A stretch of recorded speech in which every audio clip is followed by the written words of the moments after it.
Guys, welcome back to Clockwork Noodles for another breakdown of Spy X Family episode 3 of core number 2.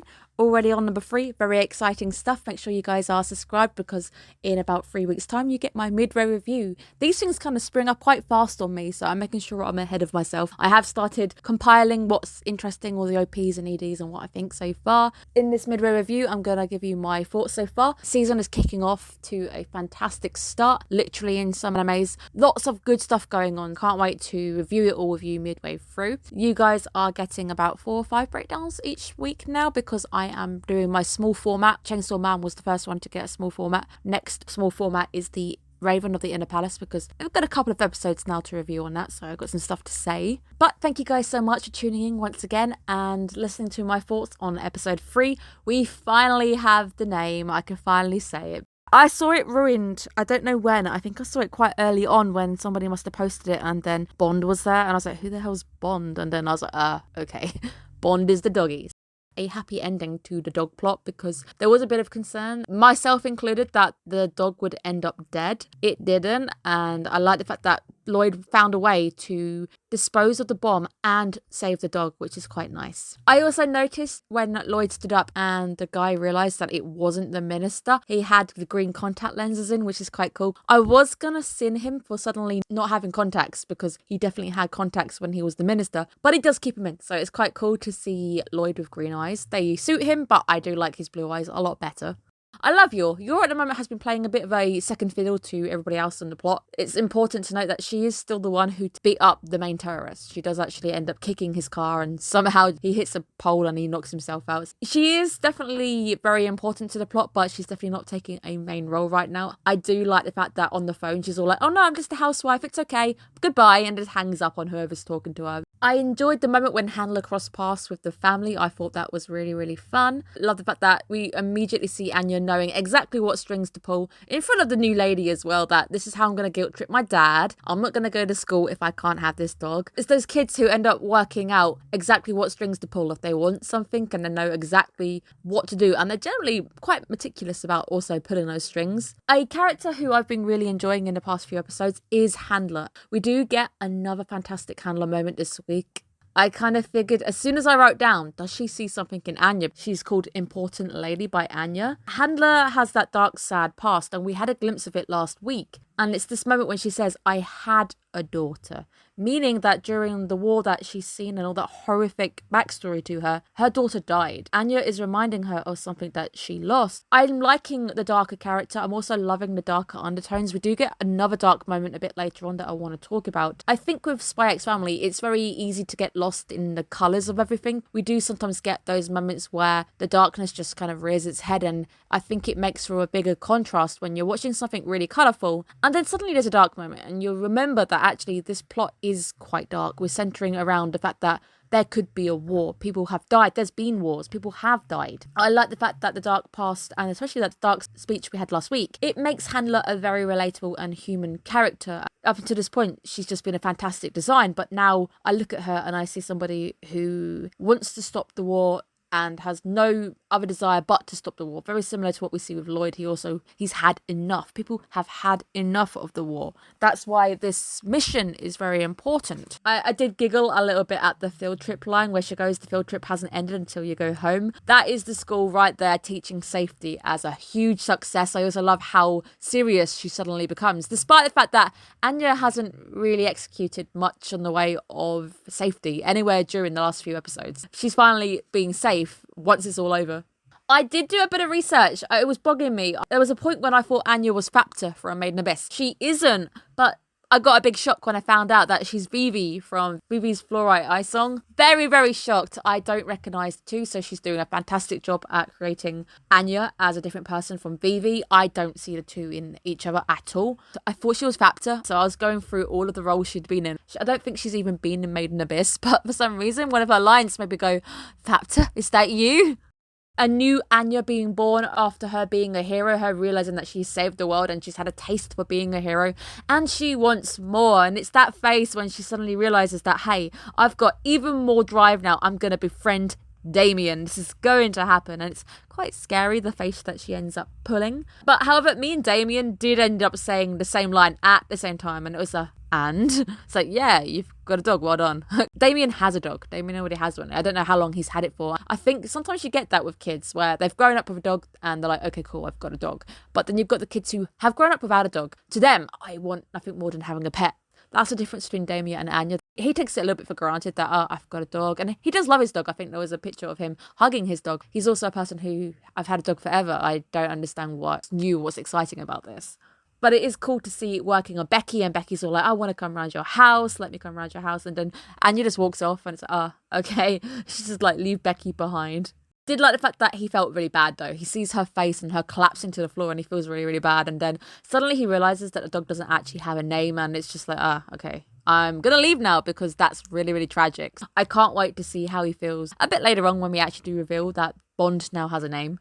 Even though I've worked 8 years in animal care, didn't realise that dogs actually struggled with consonants. So if you give them a really confusing name, they don't know it, which makes me feel better. But I do have a cat. My cat's name, I think, is quite simple. It's Lulu. There's a U in it, so I do wonder what she's hearing. It might be different with cats, whether they can actually hear it or not. But we did try to keep the name simple. And if you are curious about my cat, it is a rescue. I rescued a cat. And I kept the name because you're supposed to keep a name with a cat. You can't really change it once they know it. Don't really think she knew her name, but I thought the name really fit. So there you go, guys. A nice little tangent for you. My cat is called Lulu. She's adorable and she's a princess and she stinks. There you go. I absolutely love the your moment when she mistakes the idea of consonant with the idea of struggling to choose death cause or something. I don't know how she mishears it. It might be a translation from Japanese where the Japanese sounds very similar. How do you want to die? And then Bond's just there in front of her. Classic your moment. A nice little interjection of humour. I do, however, think she's going to take the front running role next week because Yuri is in the end bit. Maybe Yuri is coming back and everyone seems to love Yuri. Yuri's just scary to me. I'm a Your cosplayer now and I've actually got a Your photo shoot next week, so I can't wait to show you guys my Your cosplay. I am worried that if I meet a Yuri at con, I'm just going to no, he's got a thing for me and he's my brother. This isn't Game of Thrones. No, goodbye. Sorry, go to jail. Stop talking.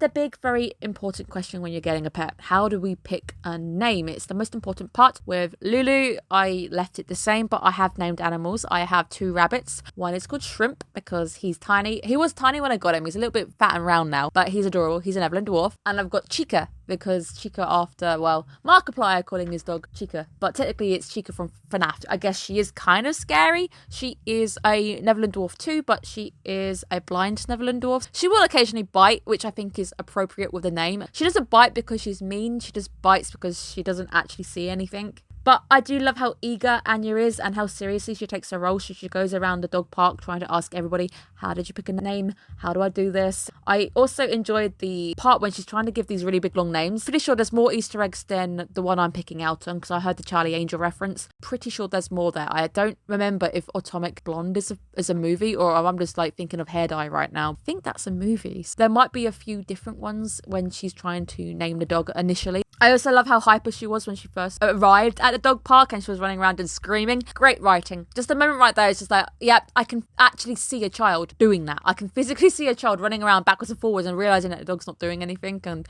then throwing her shoe, hoping that the dog's going to go and chase the shoe. So let's talk about a sad aspect of this scene. The dog not going to play fetch or anything. It's sad. You have to look at his backstory here. He's an experiment. Bond doesn't know how to play games. Bond doesn't know how to have fun. And this makes me sad. This actually broke my heart. He's not playing a game because he's never played a game before. He's never been raised in a loving environment. And you get this sometimes when, especially when I hear people adopting animals and stuff and they say, oh no, this dog was raised for breeding or something. And you hear the fact that they say he has a bed, but he doesn't know how to use it. Breaks my heart every time when I hear these stories. Hate how cruel people can be. Let's talk about the next dark moment showing its little head, and it's a nice reality slap from Lloyd this time. Lloyd realising how hypocritical he is, telling Anya to look after the dog until the end. Because once his mission is over, once they have world peace, he's gonna walk out on his family. They're just there for the sake of world peace. They're there as a mission, nothing more. And this is that sad future that awaits us. Unless he suddenly falls madly in love with Yor and wants to keep Anya, which I do see him having a bit more of a stronger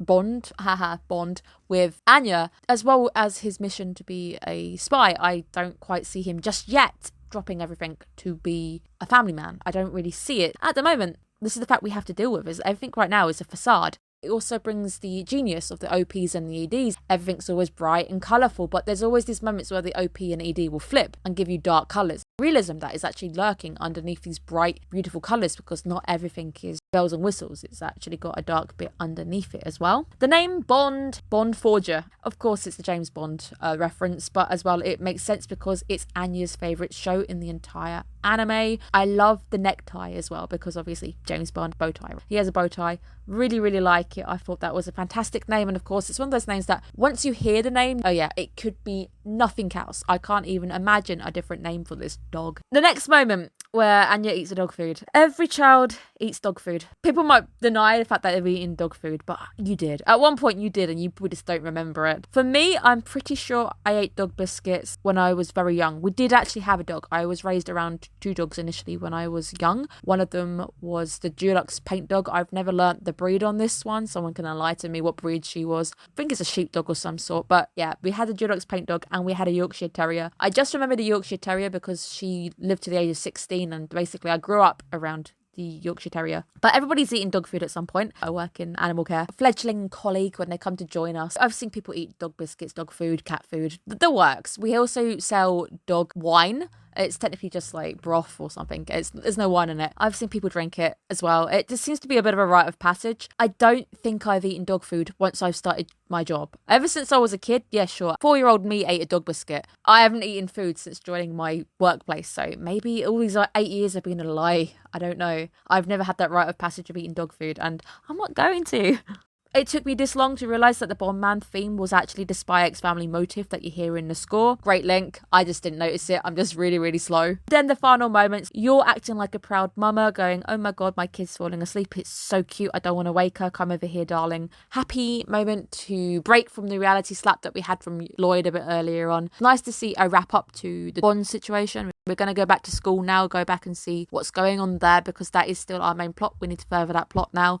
We seem to have some familiar faces from Core 1 coming back next episode. Going to be interesting to see how Yuri reacts to seeing Anya, because I've seen a lot of fan art with Yuri and Anya actually being like on the same team and everything. I don't know how they're going to react, so I'm very curious to see how they act, because he's technically now her uncle. Is he going to embrace this role, or is he just going to see Anya as a child of the man he hates, because the man he hates is Lloyd, because he's taken away his precious sister? We will find out. I can't wait. Very excited to see what happens next week. Thank you guys for tuning in once again. I will see you guys again next week. Bye bye.